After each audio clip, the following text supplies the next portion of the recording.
Hello. What's up, everybody? Welcome to Wolf Den Live, episode 226, the only video game podcast with fully customizable genitalia.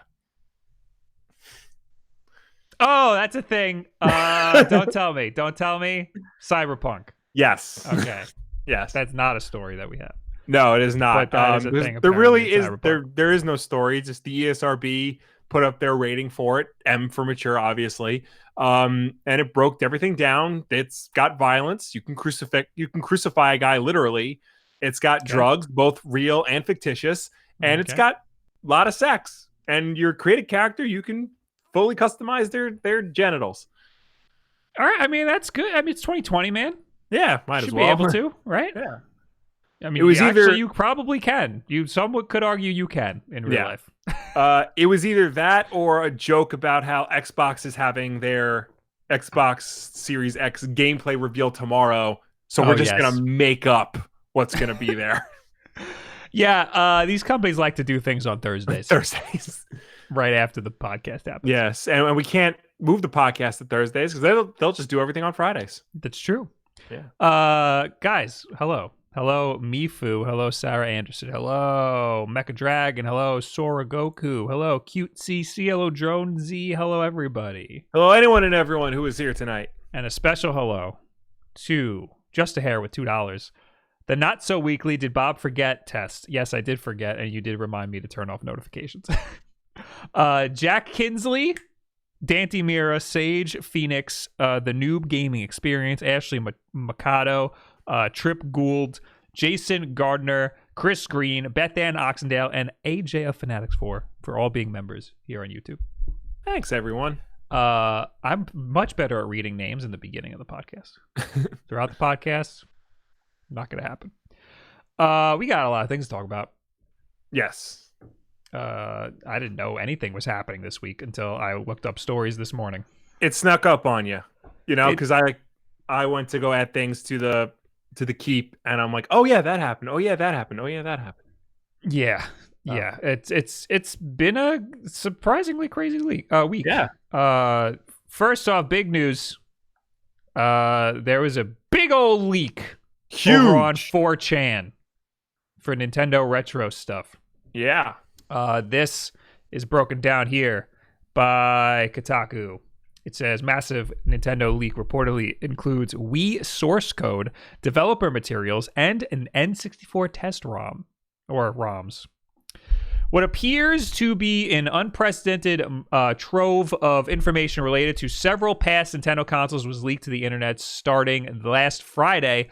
Many of the thousands of leaked files concern Nintendo's 2006 Wii console, including detailed design documents and even seemingly its source code. Such information would be of great interest to emulation enthusiasts, data miners, and anyone curious about the Japanese gaming giant's notoriously secretive past. Links to some of the files were posted on the internet forum 4chan. So, everybody relax. Yeah. It's unclear who was responsible for leaking them or their original source, but they appear to include the Wii source code and detailed schematics of its hardware, as well as hardware test demos for a 1996 Nintendo 64 console and information about the internal workings of the company's 2001 GameCube platform. Why are they giving the years of the platforms? I don't know. Quote, the biggest and craziest thing in this leak is the data sheets, block diagram, and Verilog files for every component, wrote a Reset Era forum user called Aetherios in a post sharing the news.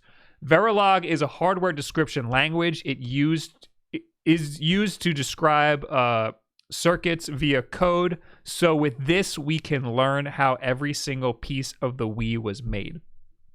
This is very important because this will help Wii emulation.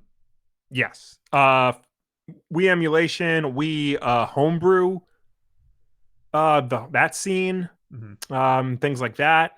That's true. And like developing things for Wii, like I know Project M is that Super Smash Brothers Brawl mod that has a big community. They just released a new version called Project Plus, I think. Yeah. That looks pretty damn cool, and I'd like to try it out.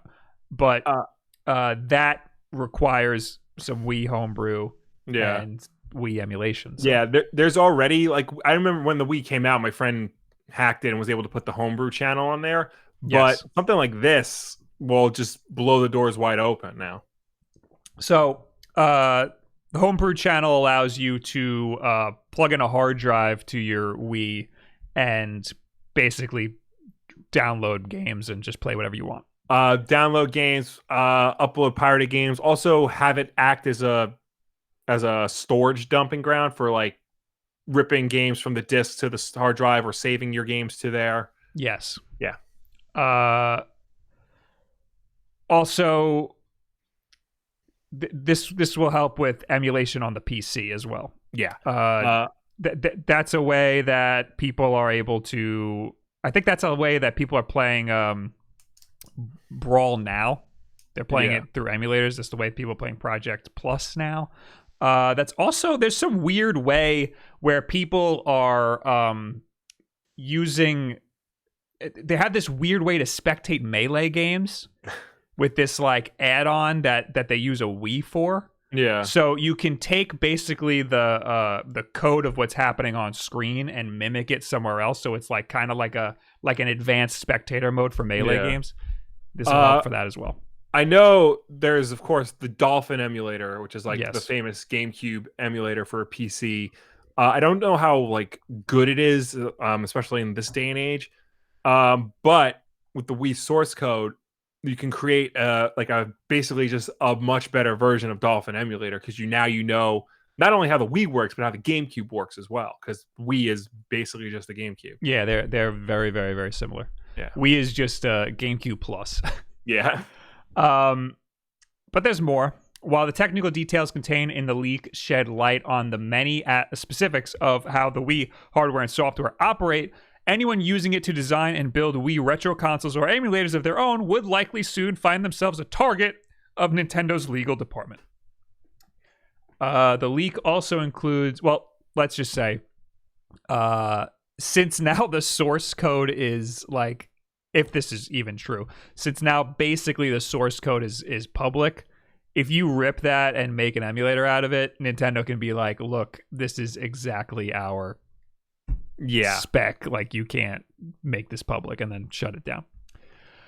The leak also, why don't you read this part so I can pull it up on screen, because this is really cool stuff. The leak also includes functioning ROMs for various N64 hardware and test demos created to test or show off the 1996 console's capabilities. You can now watch footage of several of these on YouTube. One called Mirror House Cornflakes shows a polygonal character navigating a maze, while another called Morph Demo shows how the hardware handles the surfaces of 3D objects as its size and shape changes. This guy's YouTube channel that posted everything. He's got a very organized YouTube channel. He also has like memes of the leaks, so it's hard to tell what's like a real leak and what's not. This is like he did like a speed run of one of the Mirror House Cornflakes game. It's really just a maze, and the walls look like cornflakes. I don't know why it's called that. I don't know if he named it that. Oh, no, wait, no, that's... Yeah, no, I think that's the name of it. Hold on, go back to the title screen. Go back to the title screen. I think when you beat it, it just forces you back to the title screen. Yep, no, that's cornflakes. I think. All right. Well, there's a lot more leaks that aren't mentioned in the article. This is the morph. Did you say the morph demo? Yeah. Okay, so the morph demo is just a cube that turns into a sphere, just to show that you can change shapes into each other, which is a big deal on the N64 because it was Nintendo's first 3D console, and they were like, "Whoa, look at that!" Here's another one. I don't know. I don't know what this one is. Again, this guy's unorganized. This is the NN sample one. This guy's Sebastian on YouTube. That's his name. Just look up the cornflakes demo, and I'm sure you'll find it. This is just like like a 3D axis, XYZ axis that has like two like space shooters. And then like the N64 controller as an asset just floating around. And it looks pretty high, like a pretty high polygon count. But I don't know. Again, this wasn't mentioned in the article, so I don't know if this came with it. I'd assume that it did. Here's another one called Bump Map. It's just a moon, and I guess you're supposed to see the texture on it. And then he has one that's N64 leaked beta, Zelda, and then Zelda, and then you click on it, and it's Tony Hawk's Pro Skater with Zelda. I mean, with Link, or Boy Zelda. So clearly he's pulling a goof. Yeah. And then there's another one called Top Gun, and it's just a plane, and that's it. Did you read the whole thing? The last thing is approximately 3 gigabytes of files appears to have been released, but some 4chan posters there and elsewhere believe that these leaks are only a small part of a much bigger cache of proprietary company information and it hasn't yet been fully released. Nintendo did not immediately respond to requests for comment. Right. So the biggest deal here is... and Sebastian's in the chat, by the way. Oh, yo, what up, dude? What are you doing here? I have a playlist of these. Yo, give me that playlist, bro. Yeah. So which ones are they all legit? Yeah, let us know which ones are the good real ones, man. test demos and which ones are like you memeing I just about closed his because YouTube channel. Yeah. Let me find that playlist. Good work, my guy. Yeah. Anyway, yeah, the biggest deal is the Wii stuff. Yeah. That's gonna help. Even though these people are gonna get shut down like crazy. Yeah. I mean, just because they're gonna get shut down, like, doesn't mean that's gonna stop them from like tinkering with it and posting their findings. Mm-hmm. You know, it's gonna happen. Oh, I found his playlist. Yeah. Here's some songs. Here's the Mirror House Cornflakes, leaked demo Sound Monkey. All right, I'm not playing any sounds. Leaked demo Morph Face. Ooh. So it's kind of like the Morph demo, but it's with faces. That looks terrible. New Snake. So I guess this all comes from the 4chan leak. Ooh, this is just a game of Snake. If you ever wanted to play Snake on the N64, here you go, man. There you go. Title Wrecked 2D. I feel like I've seen this. I've seen this on like a Unseen 64 or something. It's like a picture of a cafe that you can look around and stuff. There's another one that's like a...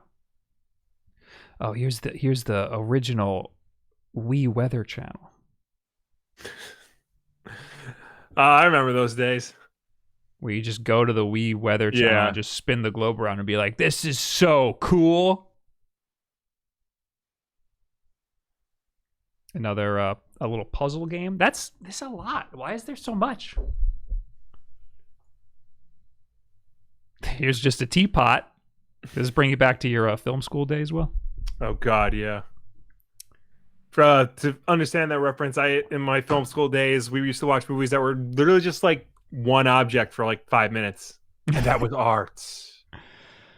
And this one, I think this is the last one. Oh wait, no, that teapot is actually a very famous teapot. Excuse me? In digital rendering. Excuse me? Yeah, that British guy Tom Scott did a video of it years ago. That's like, I forgot the name of the teapot, but that's actually a famous teapot when rendering 3D graphics. Like, they use that exact teapot. Oh, I'd pull up his video, but he has copyright stuff. I'll have to look that up later. Yeah, it's in like every Pixar movie too. Oh my god, look at the friggin' shadow. Anyway, this last one, high reso. This is a picture of a Pikachu plushie that just goes through various different resolutions. This looks pretty high res for an N64. It was, I mean, it probably is. And then, for the final, I mean, this might be before they had the final specs. Yeah, and like this is also being played in an emulator. True. So, but still, this one's bizarre. This one weirds me out. So yeah, I don't know what the significance of a lot of these N64 leaks. Sebastian says, I'm not even done with the uploads yet. There's still more. Jesus. So I guess go to Sebastian's YouTube channel. For Friday, he will have a mega stream. You know what? I think I'm going to subscribe. I want to see that mega stream. Random 11 says, it's the hello world of 3D graphics. What does that mean? I will look up what that means. No, in the chat says, how do they get the leaks? There was a 4chan post. Nobody knows how that guy got the leaks. But again, the biggest deal is the Wii stuff. So that'll help with homebrew and emulators and whatnot. So we'll see a lot of cool stuff coming out of that community in the future, as long as they don't get shut down. Well, did you see? Because there was another part of the leaks where it had like a PowerPoint presentation on like the Wii. No, I did not see that. I just put the link to it in the Keep. It's a Nintendo Life article. The big thing about it's basically like a PowerPoint presentation on like, what their intentions for the Wii were. Oh, I remember this. Yes. The biggest part of it was they revealed why they use friend codes. This is Nintendo's ignorance distilled in one PowerPoint slide. Yeah. So it says the friend code. So this is back when the Wii came out. Yes. Okay, so this is them. I remember when the Wii came out, and the internet on consoles was still kind of in its infancy, but it was in its infancy. But Sony and Microsoft both knew that just let them have traditional screen names. Sony and Microsoft were still light years ahead of Nintendo. Yeah. Anyway. Here's Nintendo trying to figure things out. They're being the hello fellow kids right here. Yeah. The friend code. To realize the quote friend function, 12-digit quote friend codes are used. At first, there were opinions that instead of 12-digit numbers, a freely chosen screen name would be better. Problems with using screen names include there is a high probability of duplicate screen names. Duh. When this happens, multiple re-entries are required. Conflicts with simple principle. So conflicts with simple names. Also, it's possible to guess someone's screen name by trying different variations of their actual name. Conflicts with comfortable principle. So this was their reasoning for not using regular screen names. Per Nintendo Life, essentially, Nintendo believed that having to try out numerous screen names to get something you want might be too confusing or frustrating for the Wii's audience. As it's possible for a stranger to guess someone's screen name, Nintendo also considered that the screen names could go against their comfortable principle, which revolves around ensuring players have peace of mind when playing online. Of course, after the Wii U allowed players to use their own screen names, seemingly going against the ideas put forward during the Wii era. With the Switch, did? Yes. Remember? No. You can select your own screen name for the Wii U. I don't remember that. Yeah. Is that how you would get to play with other people? Yep. I don't remember that at all. Good old-fashioned gamer tag. I think I would only play my Wii U with like one other person. I know. But with the Switch, things have reverted back to the friend codes mentality. So why? I don't remember what website said it, but it basically put it like this: because the Switch and the Wii were like the casual systems for everyone, they made online simple by just creating a code for you that just makes it hard to put in, but at least you have it ahead of time. With the Wii U, since that was more of a hardcore system, they just let the hardcore fans create their screen name on their own. So let's resolve Nintendo's problems right now. A high probability of duplicate screen names. just pick another screen name. That's how we've been doing it. It's perfect. I guess they don't want people to be like disappointed when they don't get the screen name that they want. It's kind of like in class when they make you break off into groups. The people who get to pick a partner are happy, and the people who don't have any friends are not happy. There's a simple solution for this in that there was a game on the Wii called The Conduit, and like it had online multiplayer, and it used friend codes because of course it did. But in the game, you can create a screen name that layers on top of your friend code. Yes. So that if your friend sees you online, they can just enter in your screen name rather than your friend code. So that's how it works on Xbox also. Yes. Everybody has a gamer tag, but underneath that that just redirects to a big long like hex code. Yeah. So everybody's Xbox Live tag is actually like a big long hex code. On PlayStation, they effed up, and everybody's gamer tag is their gamer tag. That's why for the longest time you couldn't change names on your PlayStation account. You still technically can't. There's like all this red tape around like changing your screen name on PlayStation. Because it doesn't actually change your screen. It just kind of redirects. They messed up. PlayStation messed up. Microsoft knows what they're doing because they're friggin', they're Microsoft. But yeah, there's no reason why you can't just have a name layered on top of your friend code. Yeah. Or a unique name. Or why not just give people the option, And it's weird because on Switch, you technically can have like a screen name, but it does nothing. Yeah, it's just your name. It's just to be like, oh, that's the guy that I wanted to add. Also, it's possible to guess someone's name by trying different variations. How about just have better security or parental controls? No, it's not, because gamers always pick something like, X Minion Killer X7412, Like, I have it so, like when people add me, it just goes into a folder and I never see it. Or if you don't want your kid to get a million friend codes, freaking turn that off. Or give them the option to have parental control so that you can't do that. But I guess they know that most parents are dumb. Or I shouldn't say dumb. They don't know what's happening on the console. Right. Like imagine our parents trying to figure out parental controls on a freaking on a video game system. Yeah, no, our mom called me to try and figure out how to send a message in Instagram. So that ain't happening. We kind of grew up right when, like, we got of age right when the ESRB became a thing. Well, that became a thing when we were still in like elementary school. Yeah, but our parents stopped caring about the content we were watching around that time. Yeah. They got us Mortal Kombat and stuff, and that was the biggest thing that everybody was complaining about was Mortal Kombat. Because I guess they're like, it's cartoon blood. Who cares? Grand Theft Auto was probably the biggest deal, but we didn't even play that. By then we were in high school. Yeah, we were playing San Andreas was the only... I mean, I played Grand Theft Auto 2, but that didn't really count. San Andreas was the one that was a problem.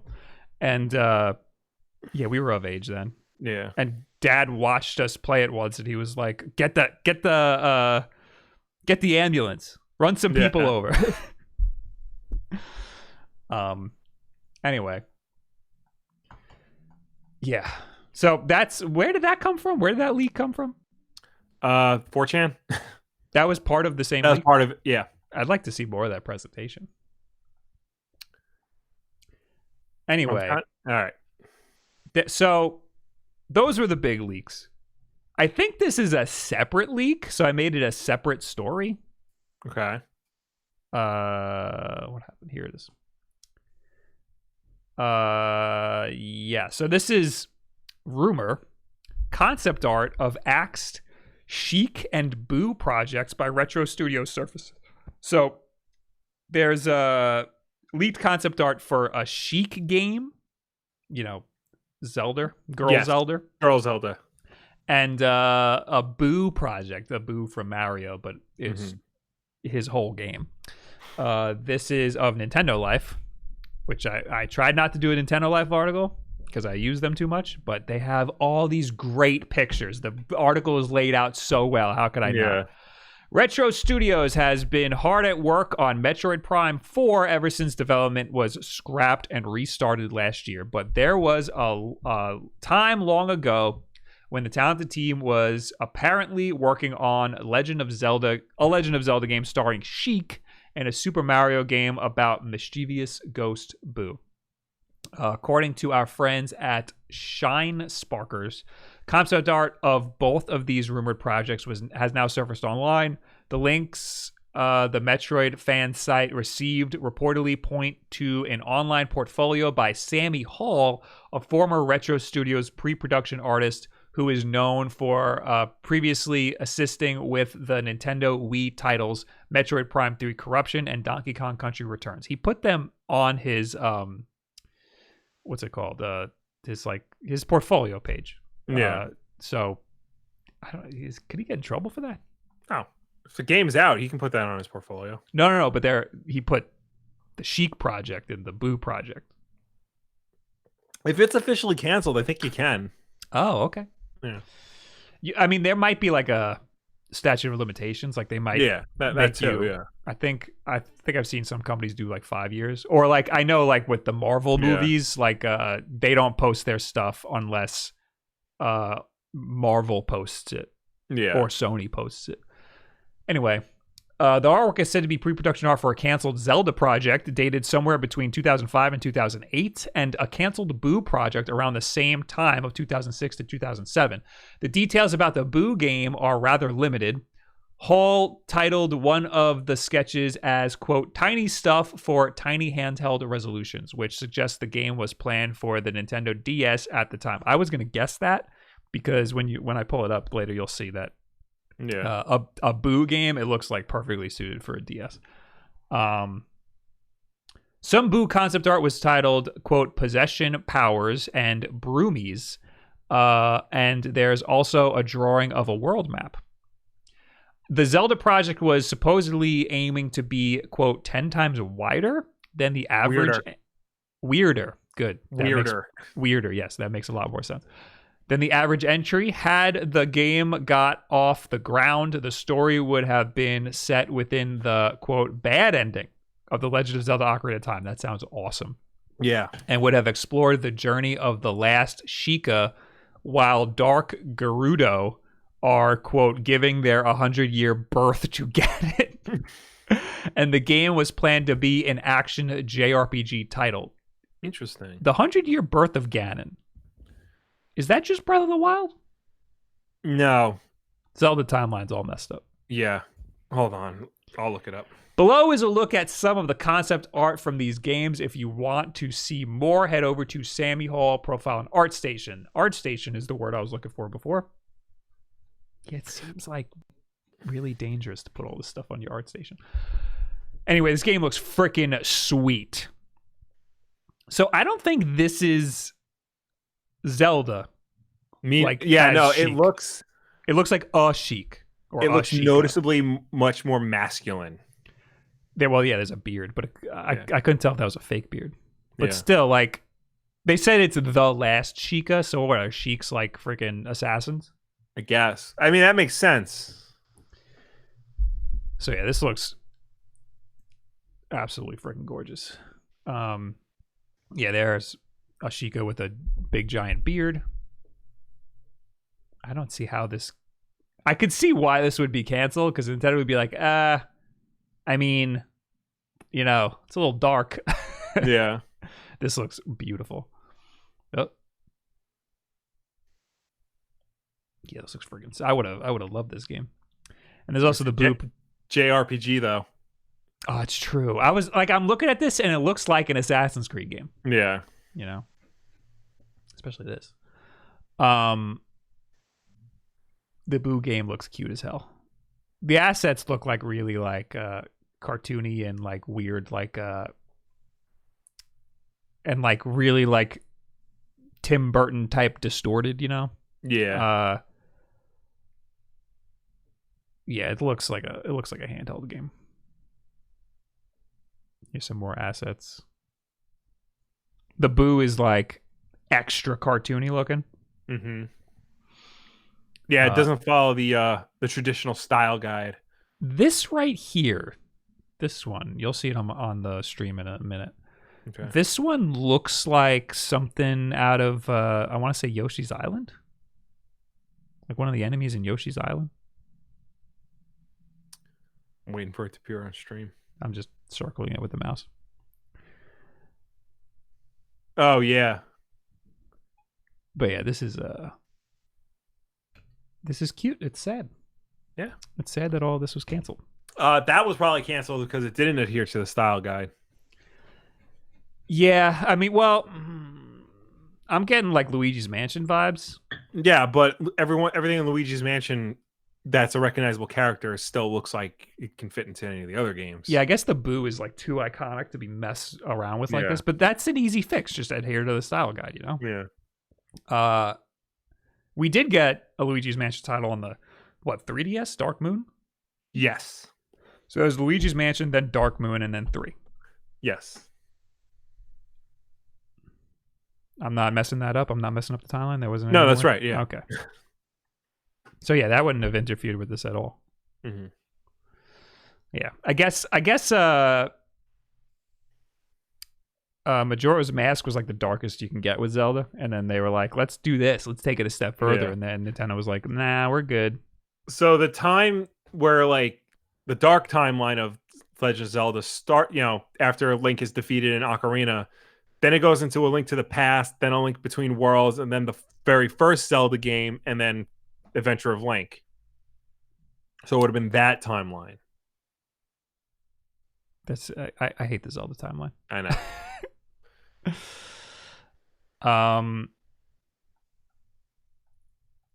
So Retro didn't do they had like before we knew that they were working on Metroid Prime 4, they had like a long gap where we didn't know what the hell they were doing. They were a support studio for a while. Like they helped out with like Mario Kart, and they were primarily doing Donkey Kong games. Right. So I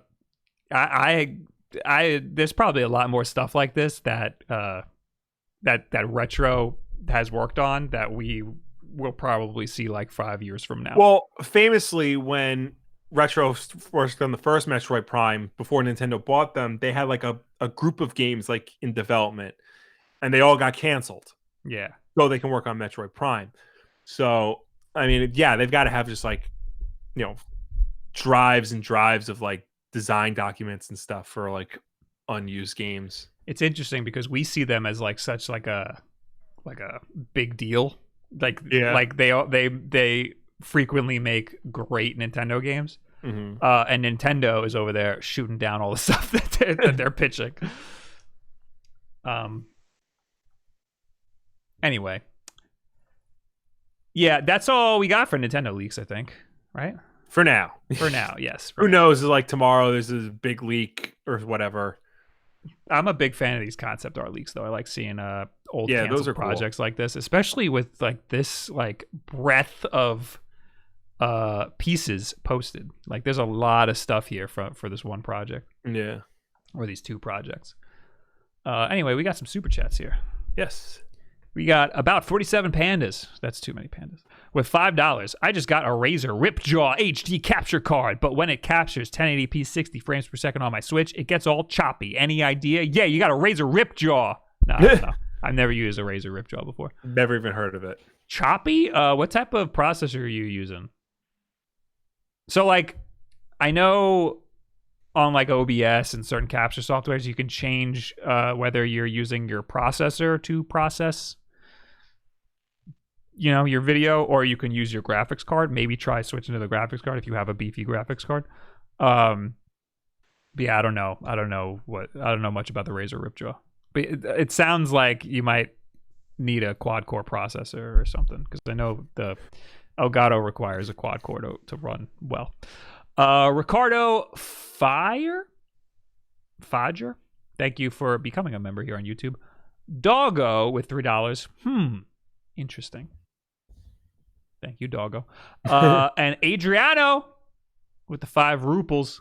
I'm going to guess to remind us about Doggerai. Hello, Bob. I'm sorry. I did not understand your question. Thank you very much. Doggerai, new game for Switch Game Boy tribute.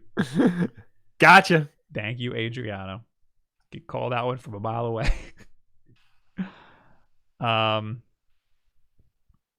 About 47 Pandas. GTX 1080 Ti. Yeah, try switching to or wait, what is the Ripjaw? That's it's the Rip Saw.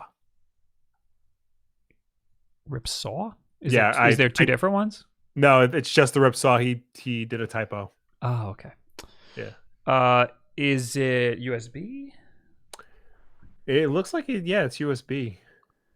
Oh, I just had it's USB-C. Make sure you're plugging it into at least a USB 3.0 port. Yeah, USB 3.0 connectivity for 0 latency output and maximum details. Yeah, make sure you're plugging into a USB 3.0 port.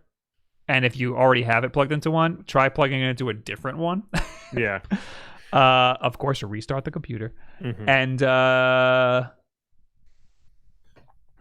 try see if there's a setting to change to, I forgot what it's called, but you can change the rendering mode to your graphics card.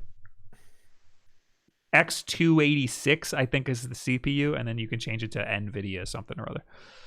Mecha Dragon with $5. Bob, you gotta buy Levelhead. It's basically an indie Super Mario Maker. No, Maker. I was about to say, no, I don't, because I thought you were gonna say Paper Mario. Oh, I know this game. I know this. I've seen this game. There's a lot of like indie Paper Mario stuff. There was one, what was it called? I saw it like 2 years ago. It had Zelda playstyle, it had Metroid playstyle. Oh, I know which one you're talking about. That was cool, but that one I remember, yeah. It never came to Switch. They put it on Steam and then that was it. And then Mario Maker got announced and I guess they like gave up. Yeah. All right. I think we're ready to keep going here. Sweet. Next up, we got EA. Good old Electronic Arts. They're the best video game publisher, said no one ever. The frequently rated best company on the globe. Mm-hmm. We got EA. They're set to launch, quote, multiple titles on Nintendo Switch in 2020. I guess we're going to start with a quote. And we're also planning to deliver for more Nintendo fans with multiple EA games set to launch. What happened? What disconnected on my computer? Why did Electronic Arts recently announced its EA Play live stream conference would be going all digital this year. While we've been trying not to get our hopes up for any announcements related to Nintendo's beloved hybrid system, our expectations are now quickly changing. The third-party video game giant has just released its Q4 fiscal year results, and during its conference call, the company apparently said there were multiple EA titles set to launch on the Switch this year. Yep, multiple games. Here's the scoop, courtesy of Gematsu. I say that right? Gematsu. And there's a tweet from EA's Q4 call, and there's a picture, and it's highlighted in red. Oh, let me pull that up. I got it. We expect to announce additional titles in fiscal year 21 over the coming months, including an unannounced EA Sports title, an additional EA HD title, 4 EA Partners titles, and 2 mobile soft launches. Wait. That's not just Switch stuff. Correct. Okay. Correct. I care significantly less.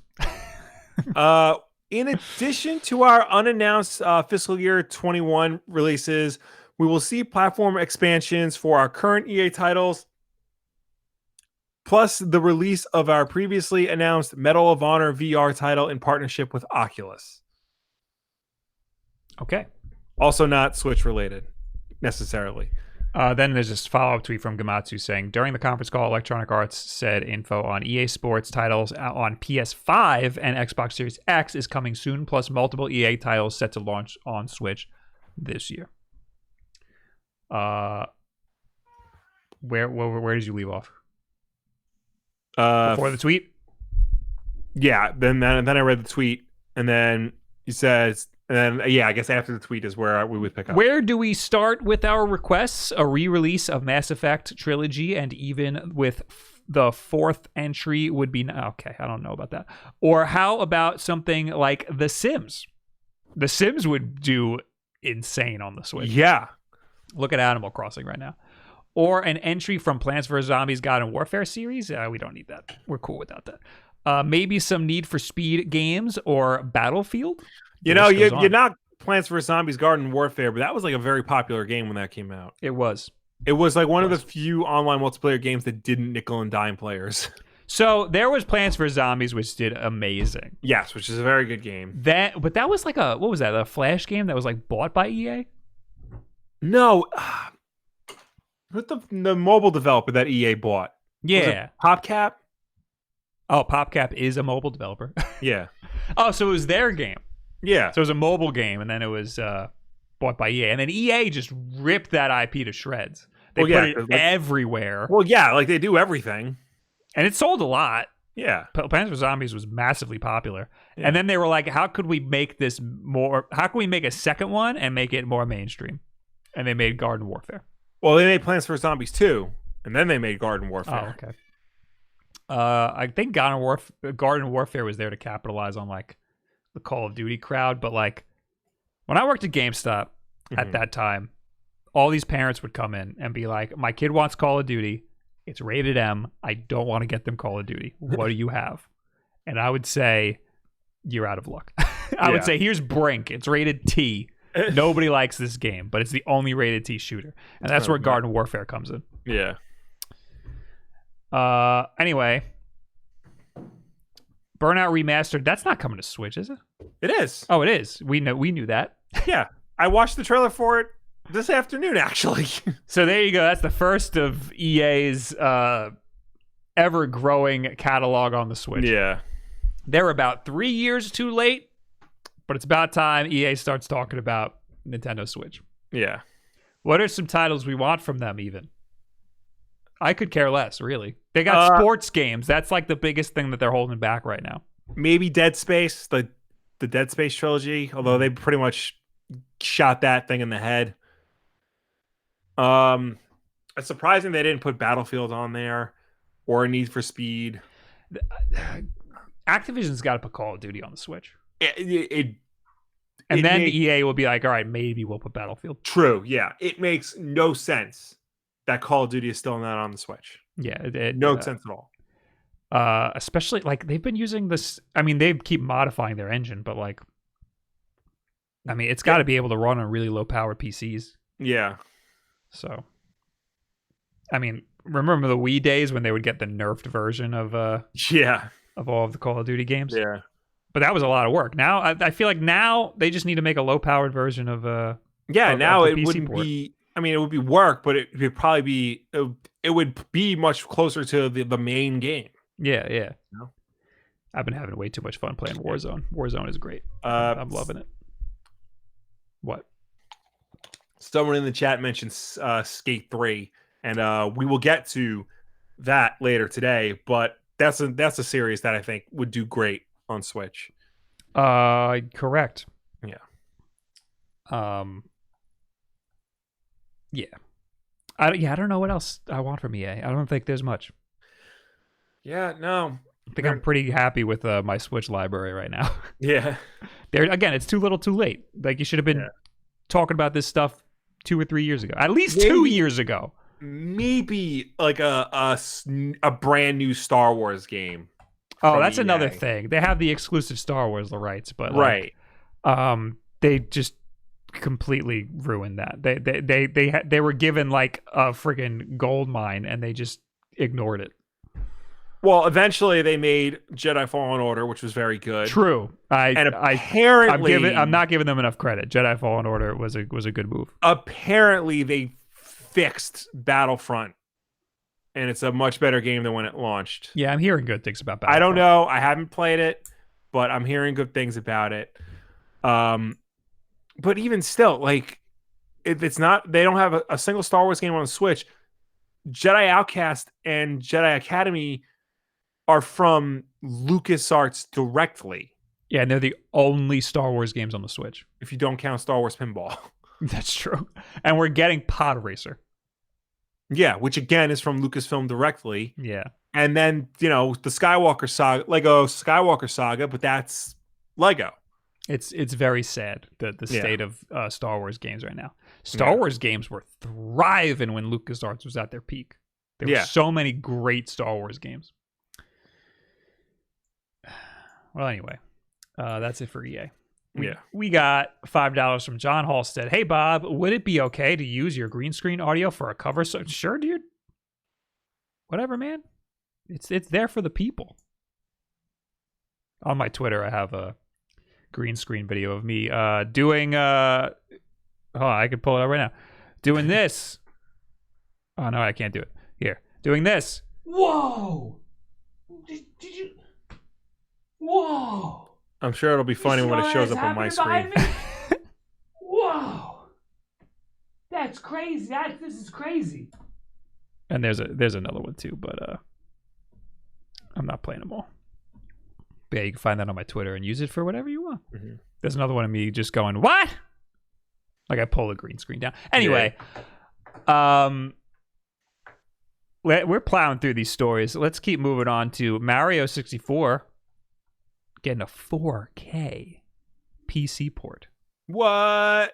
And the original article I had for this had a video that was taken down. So already it's not looking good for this 4K PC port. This is according to videogameschronicle.com. A fully functional Mario 64 PC port has been released. A fan-made PC version enables native 4K resolutions and ultra-widescreen support. The fan-made port, which was first shared on social media sites this weekend, was made possible by a 2019 recompilation project which saw fans reverse engineer the game's source code.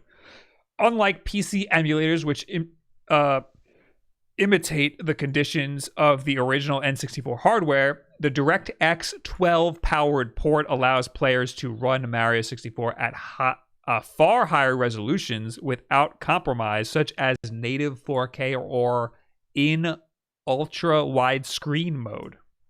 Interesting. Players can also use modern peripherals to play the game, such as Microsoft's Xbox One controller. It's even possible to add modern visual effects to Super Mario 64 via third-party app Reshade, including primitive ray tracing. Wow. The native PC port should also have significant implications for Mario 64's active mod community, which had previously required an emulator for its projects. It's not yet clear if Mario 64 release if the Mario 64 release has any relation to a recent significant leak of Nintendo legacy console data, or if the timing is coincidental. Well, I don't know if that leak had anything to do with the N64 stuff. Well, the leak had like the N64 test demos. Yeah, but like we're showing. No, I don't think it had anything to do with this Mario 64. Right. Yeah, no, this is a coincidence. The data could, in theory, be used to create illegal clone hardware able to run software and operate exactly like the original systems. Mm-hmm. Wait. I skipped a paragraph. According to various sources, over 2 terabytes of data was allegedly leaked onto the anonymous forum. That's just recapping the Nintendo leak. Yeah, but it says original source code for Nintendo 64, GameCube, and Wii, but we only knew about the Wii. Where did this other stuff come from? Virtual Console? No.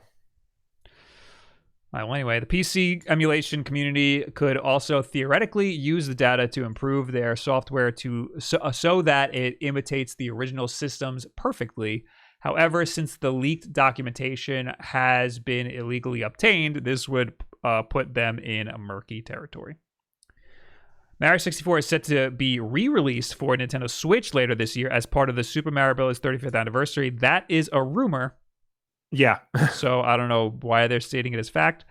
As first revealed by VGC, Nintendo will reveal plans to re-release most of Super Mario's 35-year back catalog this year, remastered for the Nintendo Switch, including 1997 Super Mario 64, 2002's Super Mario Sunshine, and 2007 Super Mario Galaxy. I thought Mario 64 was 1996. It is 1996. So what the hell? What's going on with this article, man? I don't know, man. I don't know, man. Oh, Europe, 1997. Oh, okay. That makes sense. I know what's going on with this article. Nintendo will also release several other Mario titles in 2020. Okay, it's a rumor, man. All right, I'm done. Right. But here's the actual footage of the game after this ad plays. Honestly, it looks like what it looks like in an emulator to me. Because, like, except that it's widescreen. Yeah. It's not 4x3. The thing is, like, I don't know, at least for me, discerning between 4K and 1080p at this screen size doesn't make a difference. Right. Like, you can't really tell. I mean, it looks good. So I'm not taking that away from them. When you're playing N64 games in an emulator on your computer, if you have a computer that can do 1080p or 4K, I mean, I don't know why I said that. Everybody's going to do 1080p. You can see really sharp polygons, and it looks really good. Mm-hmm. But the textures are still ass, and the assets are still ass. And that's what we're seeing here. This game is in desperate need of a remaster because these textures are terrible. Yeah. I think there are texture packs you can get for this game, but you need to run them in an emulator. Yeah. So I think that's something that they should do on the freaking PC port. Why not? Why wouldn't they do that? Well, I feel like if they're gonna fix the texture pack, that's gonna be like a whole other can of worms, because they gotta like find the textures, they gotta like map them correctly to everything. Well, it exists, but for emulators, right? Also, the Xbox controller support is awesome. You can kind of do that in emulators, but like the right stick is the C buttons, and that which is the camera, and it's not good. Yeah, this, it looks like the camera is way smoother. Yeah, like actual camera controls, like you would expect on a modern game. Yeah, well, isn't usually Lakitu in the corner? Doesn't he usually have the C buttons around him? Like if you hit them, it looks like you're using the right stick like you would in a free look third-person game. Yeah. So that's my biggest problem with playing Mario 64 is the camera is just atrocious. Yeah. Yeah, that's why I think that, like, usually like remasters, like you don't really need a remaster. I'm cool with like having like pretty like old school looking graphics. Mm-hmm. But Mario 64 needs updated textures and it needs that camera fixed. I don't necessarily think it would need updated textures because that will change it from being like Mario 64. That's part of the visual look of Mario 64. But it was a limitation. Like right. It wasn't supposed to look like this. It was like they went, we ran out of space. Oops, I guess we'll just make everything look terrible. But if we get a complete remake this year, I think that'd be even better. That would be interesting. That'd be even better. Yeah. I'm cool with a remaster, but a remake would be insane. Mr. A Game gave us 3 Aussies. Oi! He says, played this yesterday. It was unreal. I get it. It's because the YouTube channel is Unreal. Yeah. Oh, God help me. Is this made in Unreal? I don't think so. They didn't mention anything about Unreal in that article. Yeah. But they did say DirectX. I would like to play it. I think it's... That YouTube video was taken down. I'd be surprised if the download for this was still up. Oh, it'd be amazing if the download was still up because Nintendo is very good at like taking that crap down. Yeah. Mr. A Game, DM me a link to where you got it. I would like to give it a shot. I also there's a Mario 64 multiplayer mod where you can play up to like 25 people Really? like in the game. Yeah, and then they have a bunch of Mario characters in it. And there's also an Ocarina of Time multiplayer mod that is surprisingly easy to get running. Which I dabbled in that, and that was actually pretty fun. But yeah, I just want to give this a little taste. I want to give it a little shot. Yeah, I'm more excited for these supposed Mario games to come out later this year. I'm gonna have a lot of fun with that. Yeah. Although the new consoles are gonna be out then. True. So I'm gonna have a very busy end of the year. All right, is that it? Yeah, that's it for this story. Nabi says Nintendo hacker was found and shot down by the FBI 10 hours ago. Oh, so he's dead. Rip FBI. Oh man, rip R.I.P. Nintendo hacker. Hero. This is a fun little thing that I don't have an article for, but I just wanted to talk about. Okay. You know, Geoff Keighly's got his Summer Games Fest now. Yes, that is a thing that is happening. Will, what is it? Tell everybody everything you know about. Basically, it's a big festival that's happening in the summer. It's all about video games. It's a Summer Games Fest.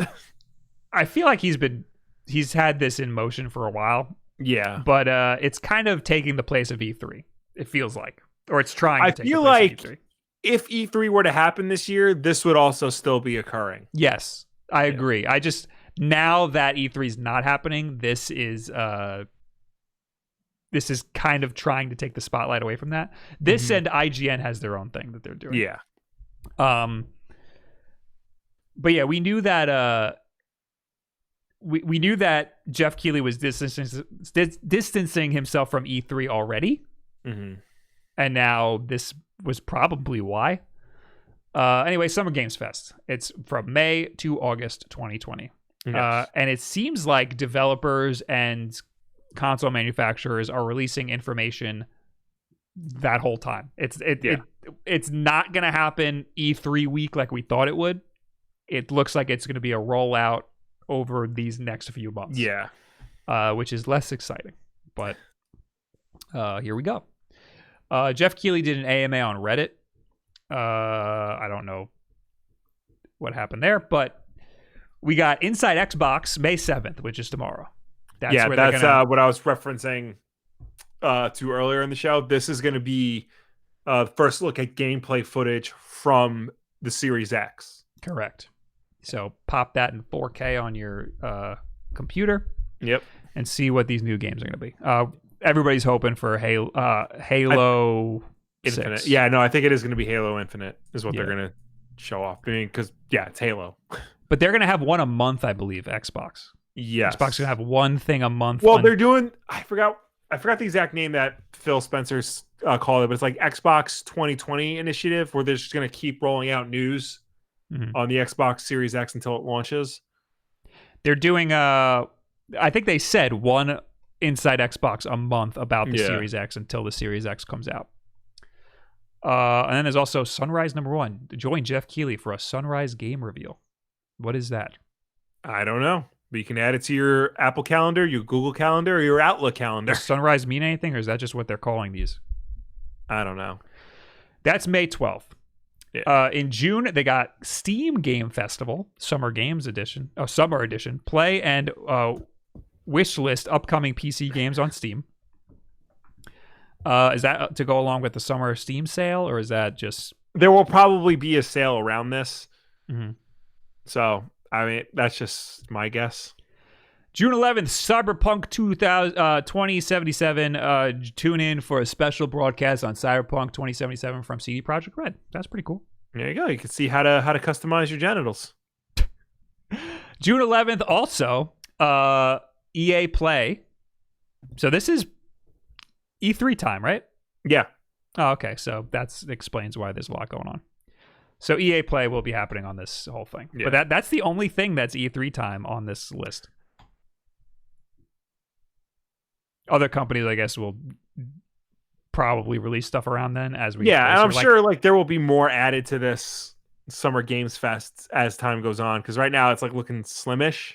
Yeah, we don't have anything about Xbox is June or July or August. Yeah. Also, they're calling this phase 1. Yes. So the participating partners or participating publishers at the bottom. We got Xbox, Warner Brothers, Steam, Square Enix, CD Projekt Red, Activision, 2K, Namco Bandai, everybody, basically everybody. Yeah. And they said this is just phase 1. There's going to be more partners as this goes on. July, we got TennoCon. Digital Extremes updates Warframe players on what's next. Tenno is the name of the characters in Warframe. Right. Gamescom in August, opening night live. Geoff Keighly teams up with Gamescom to host the spectacular industry-wide finale to Summer Games Fest. And Gamescom is an all-digital event now. Yeah. So that's what they got so far. Again, it's just phase 1, so they're going to have more stuff available. This is part of what we have to look forward to instead of E3. I'd like to also note that we're looking at summergamefest.com. Yes. Now, if you go to summergamesfest.com, it's a picture of a plate of cheese balls and a hot dog and a taco shell. And that was the first thing I did was I typed in Summer Games Fest, and I was like, I guess I typed the wrong thing. Well, I tried going to it, and it's saying page not found. Summer Games Fest? Yeah. I swear to God, this is what I get when I type in Summer Games So Fest. I clicked on your tweet, and now I got the picture of the hot dog and cheese balls. Okay, good. But a hot dog and a taco shell. We must be specific about that. It's a Dorito Locos taco shell, Yes. it looks like. Which you can just buy in stores now. You can? It's not like the official whatchamacallit, the Taco Bell whatever. What's that company? El Paso Taco makes like their own version of it, and it tastes exactly the same. They also do Hint of Lime tortilla shells, which I had last night, and they are great. We like Hint of Lime chips. Yeah. We stand that. But yeah, back on topic. I literally just went to the URL for Summer Game Fest, added the extra S, and I hit enter, and it goes nowhere. That's weird. Oh, that might be a secure site. That's why. It might be Yeah. HTTPS, and this one's not secure because it's just a picture. Yeah. So yeah. Oh yeah, that's what it was. I don't know what the deal is with that. Yeah. But it's a great looking hot dog Yeah. in a taco shell. Maybe I'll Not a make taco. hot dogs tomorrow night. Sorry. One last thing about Summer Games Fest. Summer Game Fest. I'm sorry, it's not Yeah. Games Fest. We know that now. Even though it should be, because there's more than one game being presented. Yes. Somebody saw that and was like, oh, Geoff Keighly didn't get Games Fest. I guess I'll get that URL. Yeah. Anyway, during his AMA,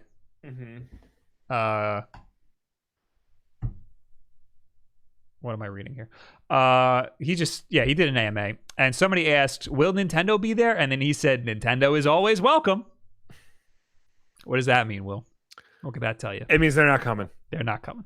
No. Or they weren't, they're not there. They're not in the plans. No, they're right not now. going. I'm sure he did send an invite to them, and I'm sure Nintendo looked at it and said, that's cute. We'll just do our direct like we normally do. Yeah, they don't need it. I mean, I'm sure IGN also came to them and stuff. Yeah. They don't need to be a part of anybody else's broadcast.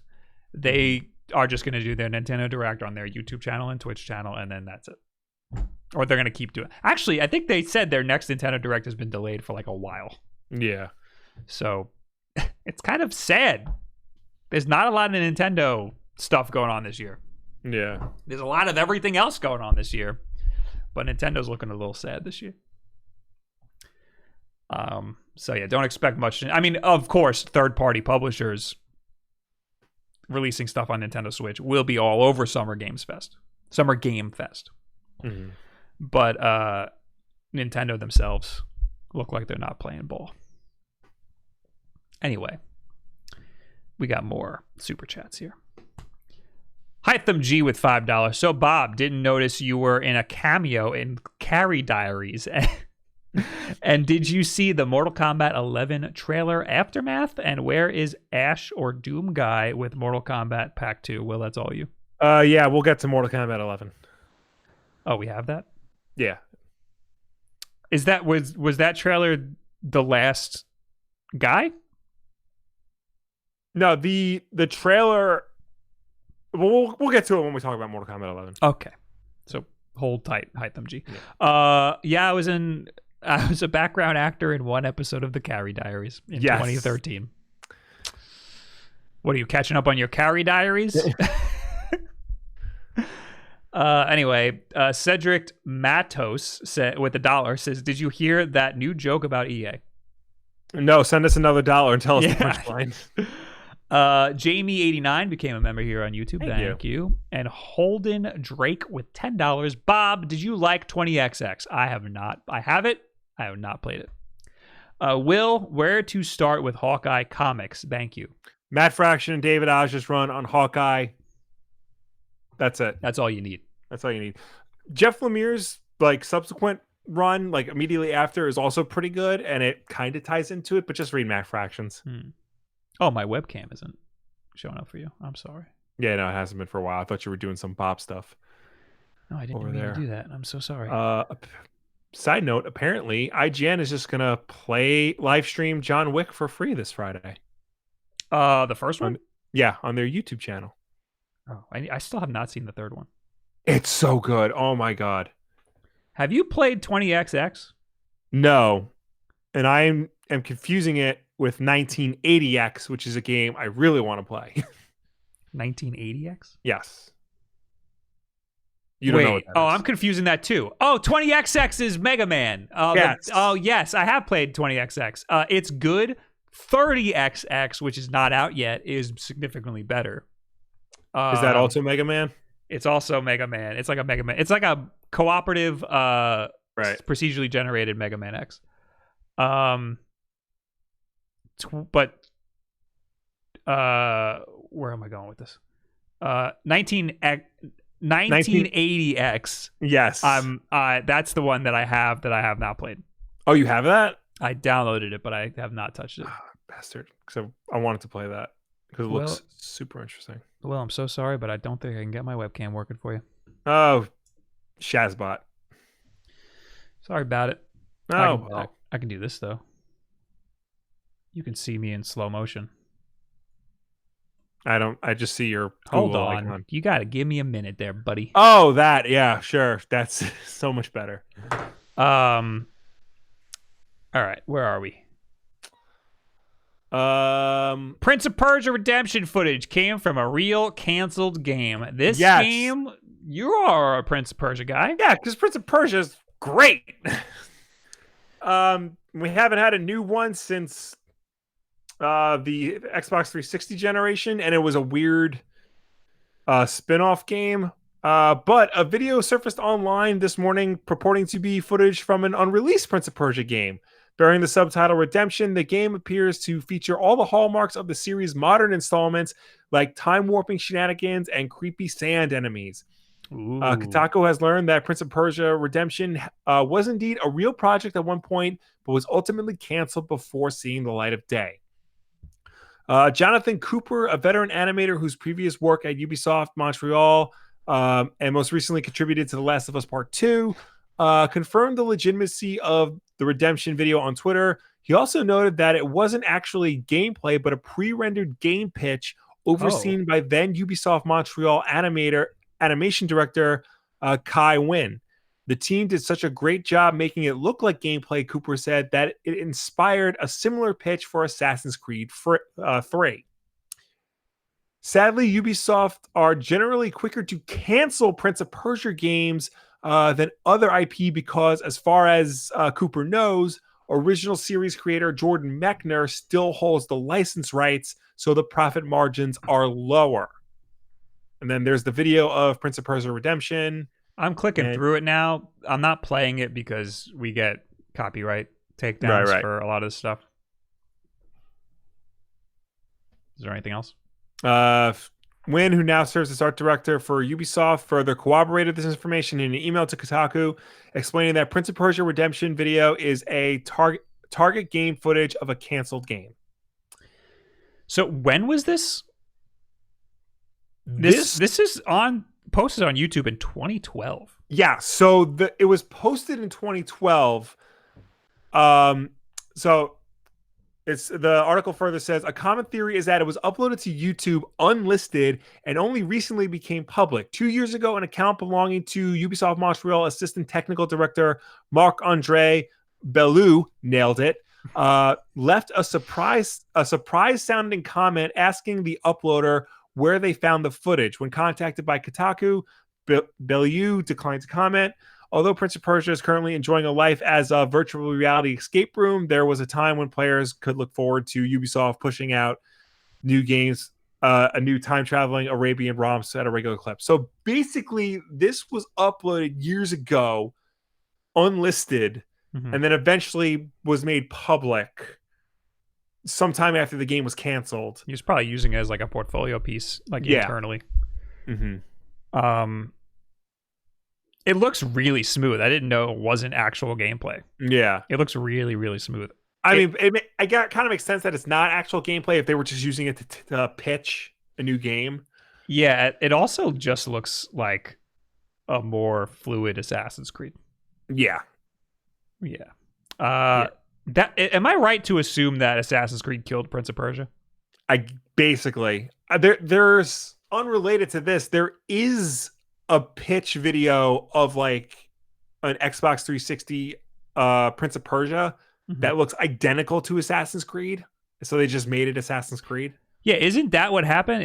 Didn't Prince of Persia slowly turn into Assassin's Creed? Well, Assassin's Creed started off as next gen Prince of Persia and then morphed into Assassin's Creed. Right, that's what I thought.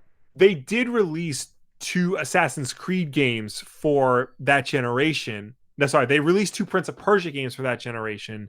Meanwhile, they released like 1,000 Assassin's Creed games. So it's like a Devil May Cry situation, where Devil May Cry was Resident Evil 4, yeah. Yeah. Kind of like that, yeah. But the difference is Capcom still puts out Resident Evil and Devil May Cry games. Ubisoft apparently doesn't do Prince of Persia games anymore. I keep saying every Ubisoft game is the same game.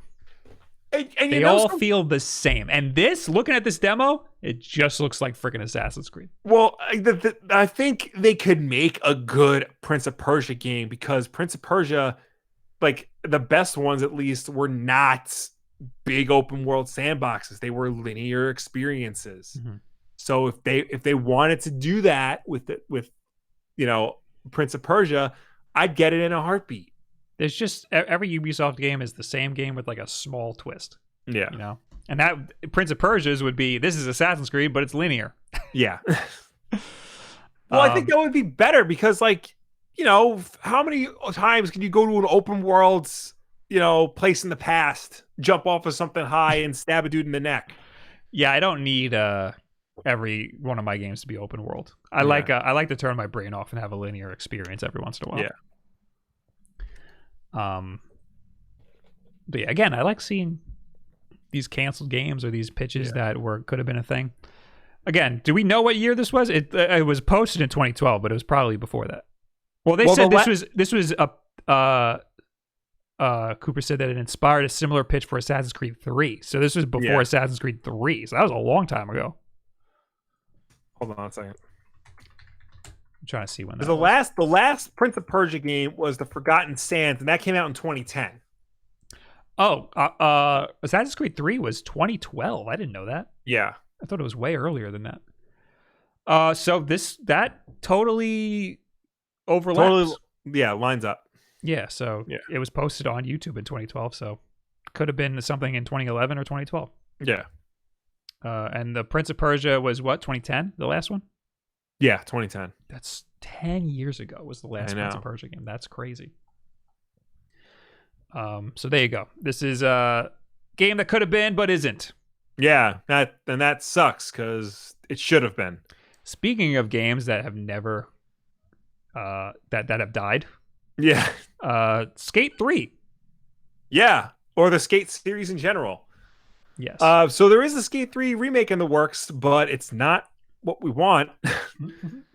At least one former professional skateboarder says he's been approached about a new video game in the Skate series. Jason Dill leaked the information during a recent episode of the podcast, The Nine Club. And he goes on to say, I got a call from the EA people about 10 months ago, and they said, hey, we want to talk about the Skate game. And I said, oh, fine, that's fine. They said, basically, hey, Jason, we want to do a mobile version of Skate 3. And I wrote back and said, what else? And she wrote back, no, that's it. Okay. So they should have made him sign a contract or something, like an NDA or something. That was a mistake. Jason Dill goes on to say, so I wrote back, look, no big deal. No one wants your stupid mobile version of Skate 3. Make Skate effing 4 already. Just do it. Just make the game and just participate again. You can't level it to do the same numbers you can get on other games. You do it for a cultural thing that pays you back later. And that's how corporations effing can work if they play their cards right. And she wrote me back and said, basically, no, we're not doing that. So I wrote her back and said, well, have a lot of luck with Need for Speed 29. I won't be in your stupid mobile game. I think it's effing dumb. Jesus Christ. I like this guy. Yeah.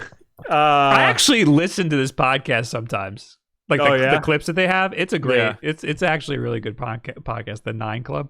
They have a lot of, like old skaters on there. I've watched their Bam Margera one. The Bam one was good. They had one with Tony Hawk where he talks about how he got paid for Tony Hawk's Pro Skater.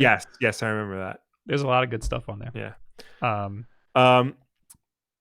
But yeah, so if we are going to get a new entry in the Skate series, it's just going to be a mobile port. Sorry. That would be the worst thing. That would be the worst move. A mobile port of Skate 3, I don't think is that bad. But if the next Skate game is a mobile game, if that Skate would be bad. 4 is a mobile game, that would be bad. Yes. Or if they just call it like Skate Mobile, that would piss people off. If they put Skate 3 on mobile, that's one thing. Because they put Tony Hawk 2 on iPhone. Mm-hmm. I played it. It's fine. Really?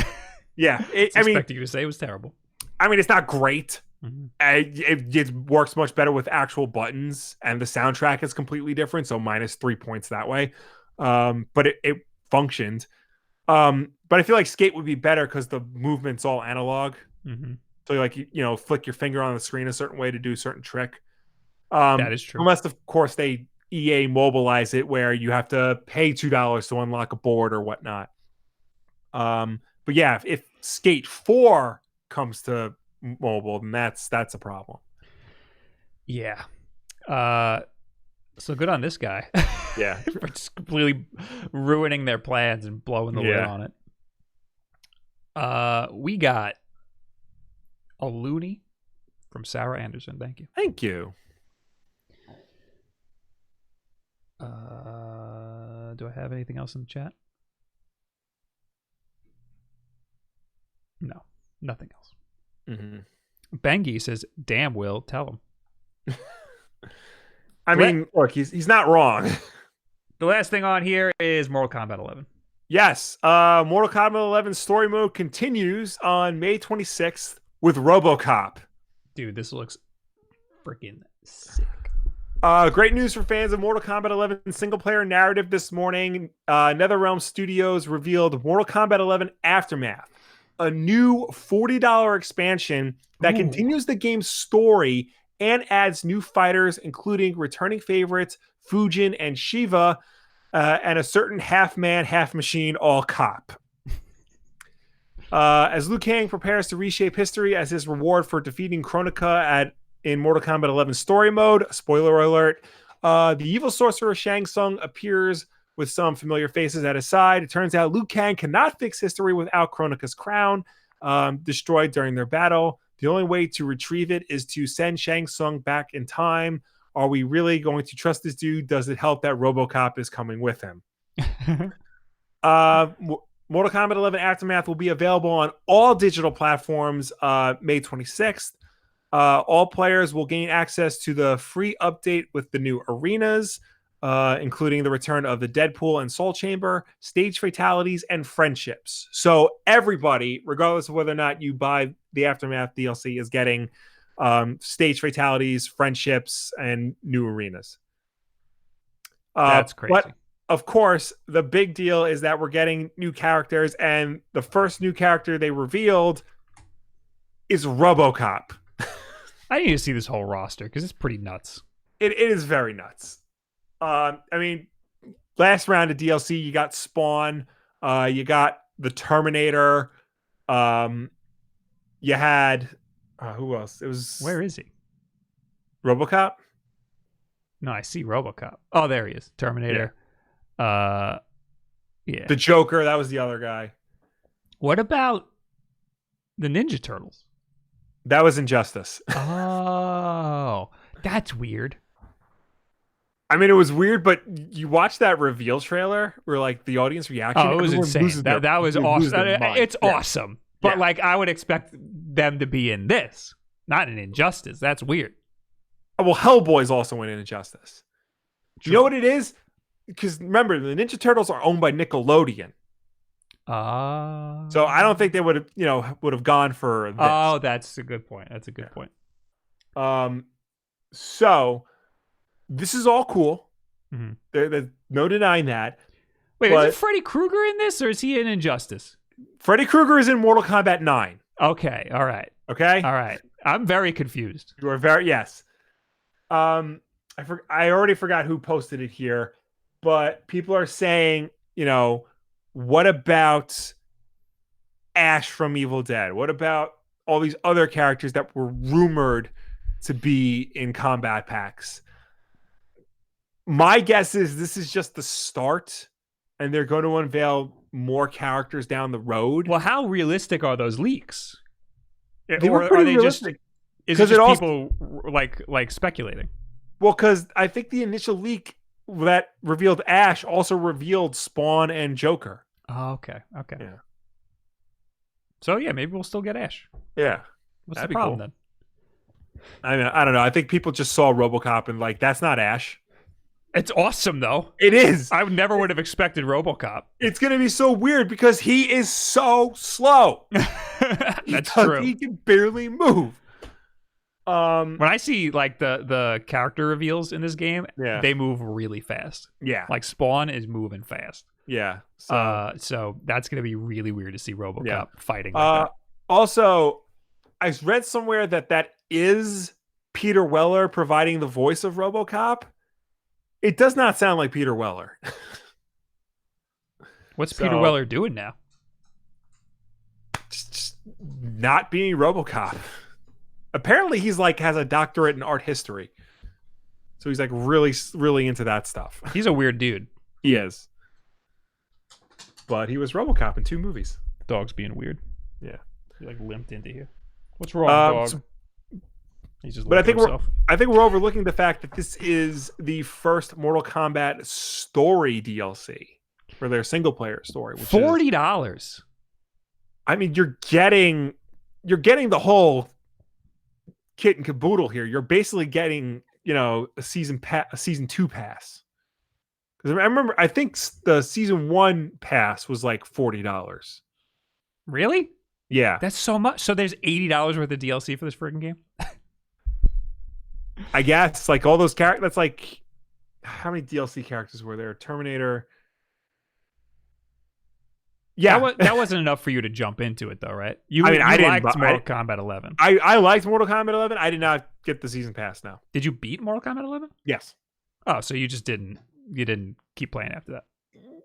Yeah, because I mean, Mortal Kombat 9, when that came out, that's the one with Freddy Krueger. I beat the story mode campaign, but that was a game I kept going back to because it was so fun. And I actually got all the downloadable characters for that. There were only 4, and it was a lot cheaper, but that felt like a more worthwhile experience than just plunking down, all this money for all of these characters for a game that I'm not revisiting very often. Right. Yeah. I mean, if they sell the Aftermath just the story, and it's like significantly less, I might consider it. I don't see that happening. I feel like I feel like they're trying to sell everything. They're trying to give you all of it, you know. Maybe they'll sell the characters individually, but I don't see them selling just the story by itself. And even if they do, it probably won't be that. It'll probably be like $30. Yeah. I lost my Google Keep. What happened? Oh boy. Anyway, that's all we got. Mm-hmm. But it's cool that it's all coming out at once. Yes, and for all systems. Was the Switch version after all the other versions, or were they all the same? No, it was all the same. Oh, okay. Yeah. They're doing good work over there with Mortal Kombat. We got $2 for Mecha Dragon. What editing software you guys use for your videos? Adobe Premiere. Adobe Premiere.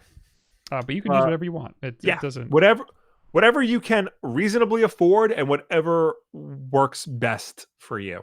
Yes. Yeah, it really, you're just chopping up bits, you know? It really doesn't matter what you can use freaking iMovie on your phone if you want. You can use iMovie. DaVinci Resolve is free.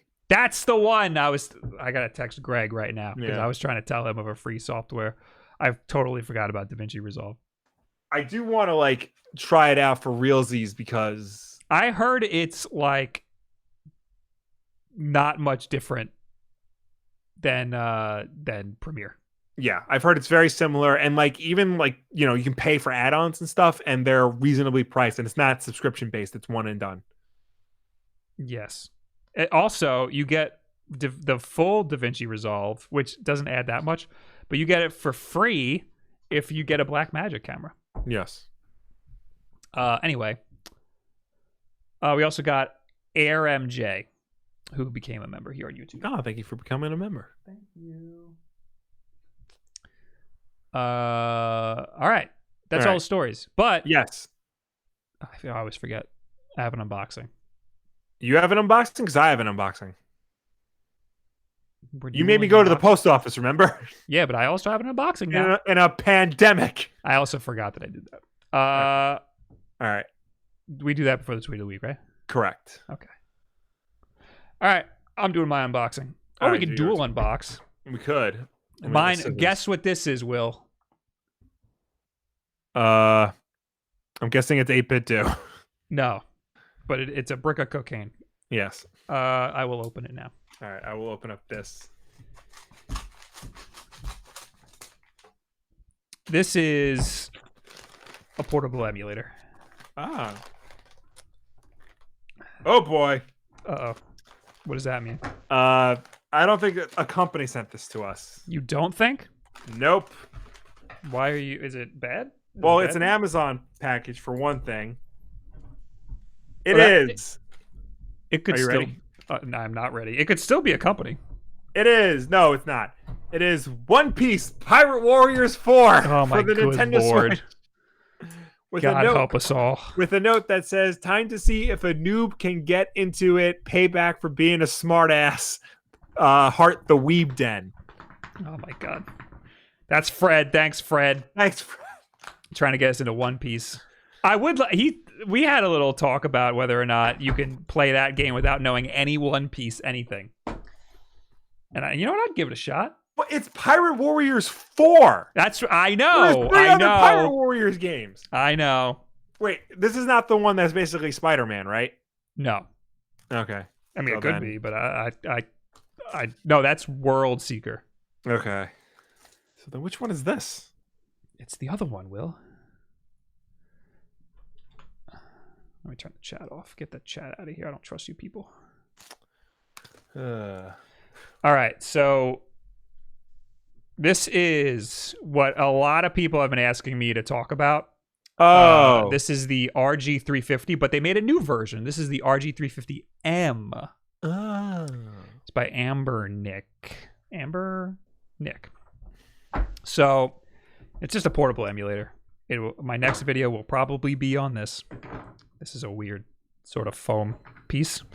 This is all messed up in the box here. This is heavy duty looking. Wow. Yeah, I've heard this is like one of the top of the line, like possibly the top of the line one. It's pretty thick. This is like aluminum. Ooh. So, these joysticks. Oh, these are just Joy-Cons, dude. Really? These are just Joy-Con thumbsticks, which people are going to be like, oh, you're going to get Joy-Con drift, but whatever, dude. On the regular RG350, these are swapped, the D-pad and the thumbstick. So this is much nicer. I'd much rather have the D-pad up here. Yeah, because you're primarily going to use that for like 16-bit games. These thumbsticks, these are actually, this is not bad. I mean, you use it with your freaking knuckles, but yeah. Oh, they click in like freaking Joy-Con. This is awesome. Yeah, I'm super down for this. This is really cool. I will not turn it on. Let's wait for my video next week. How about that? There you go. Unless something else happens, but I will probably be making a video on it. I'm very excited to try that out. Thank you, Retro Mimi, for sending it. I don't know if you can get it on their site yet. I think they still have the old version. But yeah. What do you got over there? Oh, is that the only thing you got? That was just one piece. Oh, okay. Cool. I will add it to my growing collection of physical Switch games. All right. We got more super chats. We got where did we leave off? Bruce Patrick with $2. What did you guys think of the Last of Us 2 trailer? I didn't talk about it because I didn't think there was much to talk about. Yeah. Other than it just looks amazing. It looks freaking awesome. I didn't realize they dropped a new trailer. Yeah, they dropped the trailer today, and it's just a 2-minute long story trailer. Okay. But it looks amazing. I'm guessing it's a lot like you can't go over there, Ellie. I'm gonna do what I have to. And then like screaming in monsters, and then you betrayed me. You betrayed yourself, and then more of that. And then she shivs a guy in the neck. Actually, yes. And then Joel appears, and it's like, "Are you ready for this?" And Ellie goes, "I was born ready for this." And then the creature comes out, and then The Last of Us Part 2, PG-13 or whatever. You kind of nailed it. Yeah, it's kind of, that's like, it was really good, but it was very cookie cutter trailer, you know. Yeah. But I'm excited for it, and I still don't think we have a date. I thought we did. I think they just said June, didn't they? Yeah, hold on, I'll look it up. All right, you look it up, and I'll say Bentendo with $5. You guys are great. To be honest, I probably wouldn't have a Switch if it weren't for you guys. I look forward to your videos every week. Keep up the good work. Thank you so much. Thank you, Bentendo. I'm glad we can help you out. Maria in the chat says, Retro Mimi has been shipping slower than usual because of COVID, so good luck, even if they have it. They already are weird with shipping. I always just recommend waiting until it's on Amazon. Yeah. But again, you can get this from anywhere. You can get this from freaking Alibaba or AliExpress. Last of Us 2 comes June 19th. Oh. I got my Call of Duty switched over to my Xbox, so I will be deleting it from my... Actually, I had to switch back to my PlayStation because I only have the disc for PlayStation. Yeah. So if I want to play anything but Warzone, I have to play it on my PlayStation. But I think I can delete Warzone now. That should save up like 100 gigabytes. All right. Tweet of the week. Tweet of the week. Tweet of the week. Tweet of the week. This was a little goof. It was a little funny one. It just says I'm, and it's from Gwen's Comics. It looks like a text message. I don't think this is a tweet DM. Oh, by the way, may I ask if this is a commission? Just to be sure. What's commission mean? There's my rates as an artist. I have no clue, but I rate you a 10. Oh, that was good. That is good. That was a good one. Anyway, now is when we talk to you people. Yes! As always, you can reach us on Twitter using the hashtag WolfDenLive. If you'll have to comment on last week's WolfDen Live, then this is the part of the show where we will finally answer you. And of course, ladies and gentlemen watching us at home, please start leaving your questions and comments because we will get to them when we are done with everybody else. Yes. First up, what? Don't switch. What are you doing? My Discord's freaking out. Hashtag WolfDen Live. We got Alice in the Sleepy Quarantined Meowth 2020. It says news comes out on Thursdays because marketing wise, it's the best days to release news and get traction. Second best is Tuesday. Friday is the worst day to release news because there is less internet traffic. That makes a lot of sense. Times can probably change due to weird real life times. I know for like YouTube, Tuesday to Thursday is the best days. Monday is also okay, but I noticed personally that on Mondays, people are more pissy. So if you post something, you'll get a lot more crap from people. Yeah. Anyway, Katie Mitchell, have you all seen all the data mining info for Animal Crossing? I know Bob's kind of getting bored of it, but with the addition of things like the cafe and farming and stuff, I think it's gonna get really cool. I think we talked a little bit about it last week. Supposedly Brewster is a guy who has a cafe, and there was some data mining done, and like he's gonna be in the game eventually. Yeah. So maybe in a future like update, he'll be hanging around. I don't know about the farming stuff though. I mean, the game keeps pulling me back in, but you know, once I unlock terraforming and then I terraform, I'm gonna probably put the game down. Like, there's an end game for me personally. And then I got this was from our buddy Simone Stig. Yes. I guess they couldn't get BitBoys, #WolfDenLive. And this is an article. It says New York City buys handheld game consoles to occupy Rikers inmates in coronavirus pandemic. I found this on AliExpress and I bought one. Really? Yes. They're $5. But the shipping ended up costing like $15. Yeah, the article says that the city purchased 5,500 of these $15 handhelds. I want to know how much they paid, because they probably paid a lot. And all these guys did was just go on AliExpress and buy a crate of them. They come with games pre-installed. So New York State just pirated how many games? Yeah. So, I mean, I bought it, so we're going to probably check it out for a video. But yeah, it sounds like there's some problems. I mean, good for these Rikers inmates. I would love to get one of these if I was in there. But yeah, I don't know. It's a very weird situation. Yeah. And the company that bought them, they have it here. Yeah, look at this company. They like are one of those like they just exist as like a shell company that sells stuff to the city. Mm-hmm. I can't even click on it. Oh, here we go. Products, safety equipment, office supplies, food products, electronics, plumbing supplies. Yeah, the government was like, we need this. Can you help? And they were like, okay, we'll just go on Alibaba and just drop ship it to you. Anyway. Katie Mitchell says, have y'all seen all the data? Oh, I read that already. We're up to Lachlan Everett. What controller recommendations do you recommend for Banjo, Conquer, and GoldenEye? Keyboard, mouse, or Xbox 360? The Xbox 360 is rough. Yeah. I also don't recommend keyboard and mouse. Yeah. I recommend trying your best with the Xbox 360 controller. Yeah, honestly. It's different for every game. Mm-hmm. Like Mario 64, you want the right stick to be the C stick, even though it doesn't work that good. Ocarina of Time, you want the D-pad to be the C stick, because you use that for items and stuff. I mean, GoldenEye, good luck. GoldenEye, you might be able to work with that.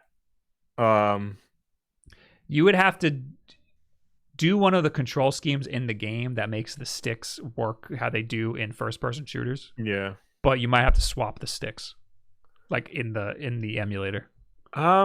Conquer. Well, I mean, they ported Conquer to the Xbox One for the Rare Replay collection, so that should, find out what that control scheme is and just copy that. Here's what I recommend. I don't think I have it here. Hyperkin makes a USB adapter for N64 controllers. Mm-hmm. Get that. But, I mean, the Xbox 360 controller is just the easiest controller to use with emulators, because Windows picks it up right away. Or it should pick it up right away. I don't know. I always have controller problems with emulators. Anyway, last week's Wolf Den Live. We got Pins, who says, imagine disliking this perfect channel. Imagine People do it. Just imagine. Richard Kramer said, did they really say Bethesda was a good developer that cares about their customers? Oh, God, here we go. Okay. Fallout 76 says, no, they do not. This makes me question if they know what the F they are even talking about. All right, they got one. They got one bad one. Yeah. I mean, I think it's pretty unanimous that they're a good developer. I mean, Fallout 4 had a lot of like glitchy problems. I know Fallout 4 had a lot of glitchy stuff, and everybody hates Fallout 76. Mm-hmm. But yeah, for the most part, people like the Elder Scrolls stuff. They like what they're doing with all the id franchises, except Rage, because that game just should stop being a game. Instead of Bethesda, we should have said id. Yeah, but whatever. Tharsman says there was minimal boat stuff in Origins. Lots of it in Odyssey, none in Syndicate or Unity. Supposedly, Valhalla boats will mostly be transportation because Vikings didn't really do much sea warfare. For use, just use longboats to land and then fight on foot. Basically, if it fits the culture / period, they use boats a lot or a little or not at all. My issue with the last two Assassin's Creed games is they have just villages and settlements, no large cities and tall buildings to climb, and very limited chances for uninterrupted rooftop parkour. Even 3 did its best to offer streams of treetop parkour while out of town. I haven't played since 4, and I would assume that, that the rooftop parkour was the best part. Yeah, and he's right. 3, took place in colonial America, and those didn't have the biggest buildings, but even in the frontier, you could parkour through the trees. Yeah, they clearly designed the game so that the trees would take the place of some of the rooftops, or you can like chain through trees to the rooftops. Yeah, and that was fine, I guess. I liked 3. Yeah, 3 wasn't bad. But yeah, I think we kind of said, because we were confused as to what had boat stuff and what did it, but I think that lines up with what I was saying last week. You said you were torn between Unity and Syndicate not having boat stuff. Yeah, I wasn't sure because I know apparently it was both. Yeah, I feel like they'll add boats, like boat combat, to Valhalla. I'm saying that Syndicate and Unity were being developed alongside 4, and that's why they didn't put boat stuff in it, because they didn't know boat stuff was going to be as popular. Right. But I feel like if Odyssey and Origins had boat stuff, and Valhalla is going to follow the same template, specifically of Odyssey and Origin, they'll put boat combat. Well, he's saying there was minimal in Origins. Right. Well, because Origins was first, and then Odyssey. Okay. Yeah, and then now we're up to Valhalla, so they'll probably just there will be boat stuff. I just don't know if it will be as big as apparently Odyssey had it. Yeah. Boats were a big Viking thing, but he's saying that they were mostly used for transportation. Right, which I get, but because when I was looking up Norse like history for the whole what's it called? The whole friggin' Elder Scrolls nonsense, when I was like doing the art history and stuff of that.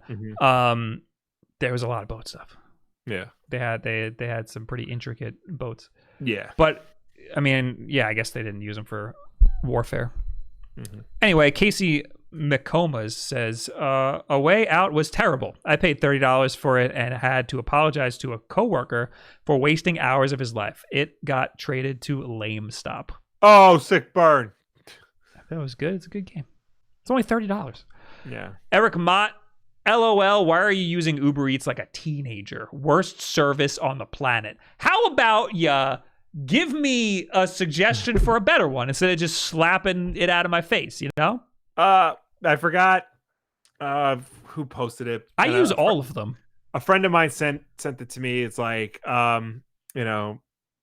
food total like $15, tip $3, taxes $2, total $98. Yeah, that's what it is. That's what happens with Uber Eats. And DoorDash and Seamless and all those other apps. I use Grubhub more, partly because they have an option to pick up from the place and they don't take Yeah. a cut. You just go pick it up. Yeah. But I haven't been able to do that lately because everything's closed. And Grubhub takes less fees than Uber Eats, but a lot more things are on Uber Eats than on Grubhub. So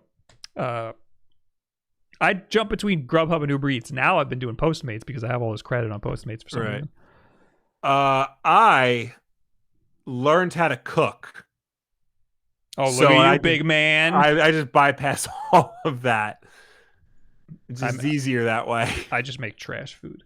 Yeah, I mean, look, I'm not making like gourmet dinners or whatnot, but I make decent enough food. My wife does not complain. Probably a chicken sandwich after this. That sounds good. What I do is I'm a very lazy cook. I got already like basic. I got that Tyson chicken that you just put in the oven and that's it. Yeah, I got that too. Now what I do is I put tinfoil around it and I cook it like normal, and then about like when there's like 5 minutes left, I crack an egg and put it on top. Okay. So that like cooks on it. I try to get fancy, and by that I squeeze a lime into what I'm cooking. We got we're in the chat now. Okay. But first we got $10 from Anthony. He's got 2 first names. There you go. Fellow New Yorker here. I'm a comic guy like Will, but I was convinced by Bob to grab a Switch. My question is, are people really good on Smash Online, or am I just really bad because I always lose? No, people are really good. And also, the lag makes it way harder than it should be. Yeah. I'm still not an Elite Smash. I do fine in like private lobbies and like when I'm playing people in real life, but on quick play, I just can't get a good win streak going. Film Optics with $2. What audio recording software do you use? Audition. Yeah. I hear Audacity's good too. That's free. Yeah. Well, Audacity is what I use to convert this to audio for the iTunes version of the podcast. And it's fine. It's basic, but it has everything you need to just load up the audio, check it for anything, cut out dead air, and then just export it and upload it. But like major stuff and fixes, we use Audition because it's part of the Adobe suite. Yeah, I use Audition because we have it. Yeah, it's just part of it. Anyway, Sarah Anderson with a loony, and then she said, "Sorry, that was my last dollar." Take it back. Yeah, we don't need it. Thank you though. Anyway, now we're in the chat. Kanji Sutra says, Bob, why did you not tell us that you played Guilfoyle in the hit HBO show Silicon Valley? I just wanted to keep this separate from my acting career. Yeah.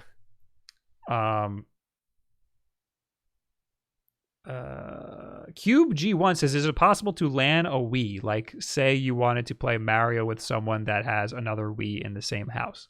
Yes. Well, I think he's saying doing a local connection. Yeah. Well, what Mario game would you do that? I don't think any Mario game on the Wii has a. Oh, Mario Kart. Kart. Yeah, Mario Kart. Sure. I'm pretty sure there is. But I don't know about local. It would probably just require some trickery. I'm sure if you Google it, like Wii LAN connection or whatnot. Yeah, like they have LAN adapters, but yeah, plugging 2 of them, like making a local network on the Wii sounds like a lot of work. Yeah.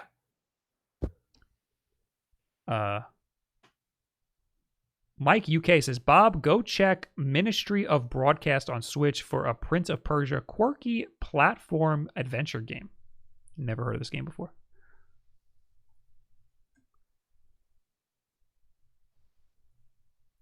It's a side scroller.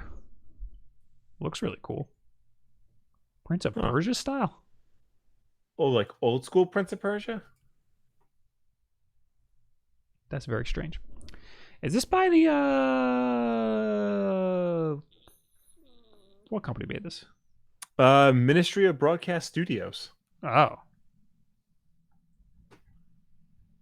It looks like a sword and sorcery EP. I've seen this, but I haven't delve into it. We got $10 from Joey Lappin. What neighborhood are you in, Bob? Is that what you're saying? I'm in Brooklyn, or Williamsburg, I should say, but like east-ish. That's where I'm at, and I haven't left for a month and a half. Latchy says that Will, it is pronounced Locky with a sad face emoticon. Well, then spell it that way. Well, then not anymore. Yeah.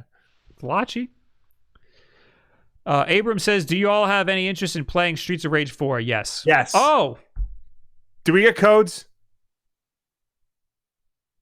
I gotta check later. I have my email has just been it just exploded. I have not been looking. I submitted for one, haven't gotten it. Kind of mad. I'm gonna buy it anyway. What did I submit for on Key Mailer? Oh, Skater XL. Oh, okay. We probably have that. I just need to send it to you. Brian Cartigan in the chat says, "Hi, what are your thoughts?" Oh, with $5. Hi, what are your thoughts on the 1 terabyte micro SD, the one I got right here? It's $259 now, about $100 less than before. Should I buy or continue to wait? Do you need a terabyte? Yeah, chances are you. I feel like most people don't. Yeah. So I say it's not. It's only worth it if you really need it. Mm-hmm. I'm fully aware that I'm an asshole, and I like to have all of my digital stuff on my console forever. Well, no, and all of my games are digital. That's where I'm an asshole, is that all of my games are digital. Well, no, because like there are plenty of people just like you. It's just that not everybody buys every single game that comes out for the Switch.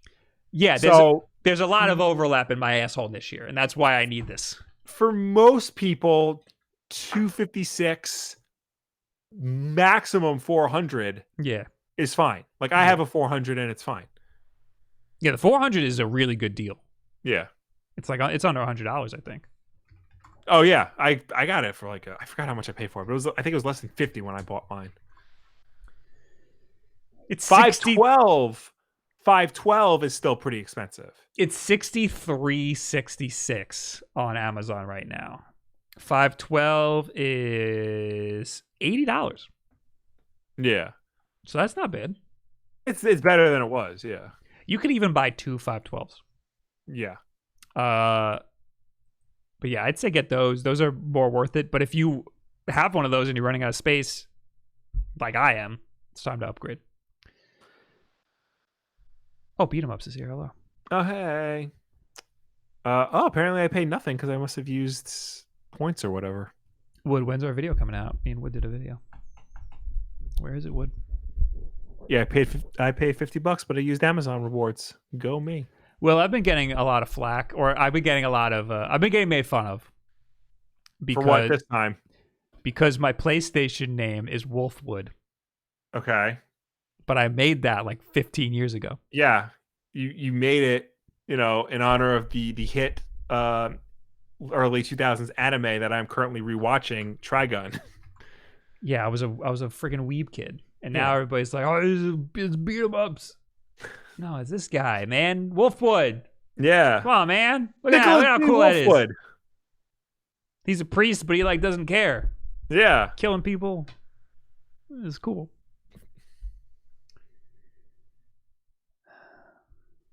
Oh, he got it back from his editor. Oh, God. A lot of people are asking if I got a haircut. This happens every time I put my hair in a ponytail. Yeah, so just don't ever do that. And that's not a ponytail. That's a man bun. I got into this argument with a friend of mine who did the same crap that you're doing.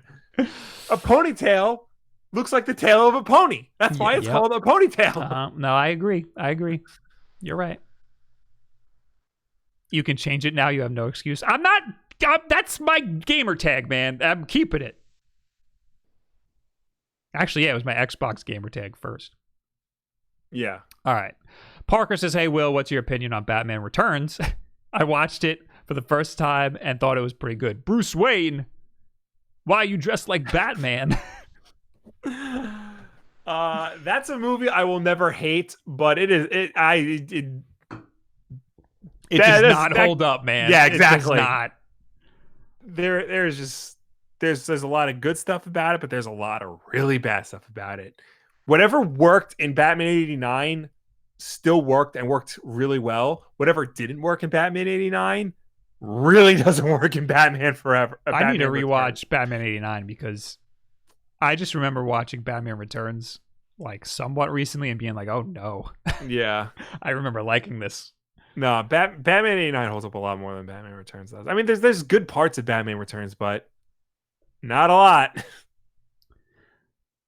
This is the last one I'm going to read. Nathaniel Arias, did I read that right? In the chat says, are you guys excited about the Xbox Series X conference tomorrow? I'm going to watch it. I don't know what to expect, so I'm not really.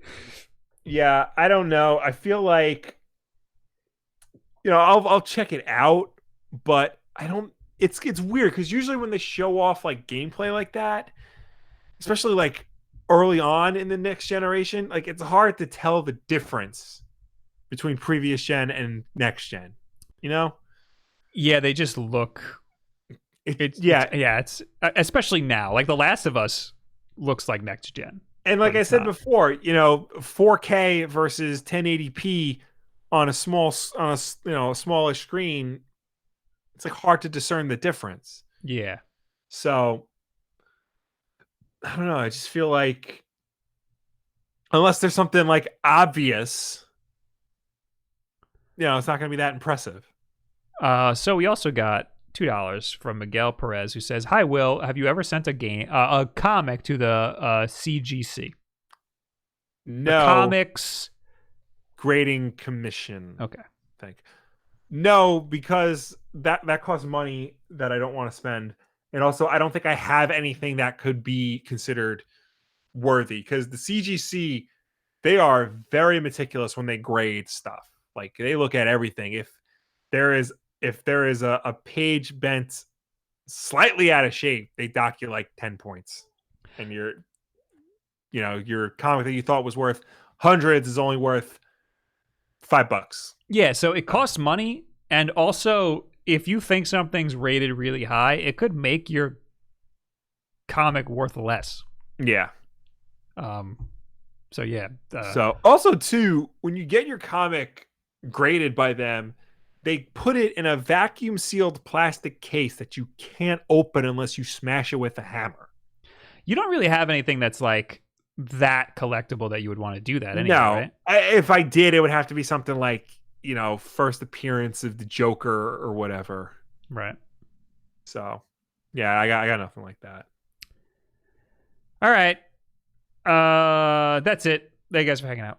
Thank you for tuning in. Thank you for watching us. Thank you for chatting with us. As always, Wulff Den Live is every single Wednesday night at 8 p.m. Eastern, right here on youtube.com/WolffDen. If you can't make the show for any reason at all, we always put it up as an archived version on Thursday for you to watch on demand whenever you want.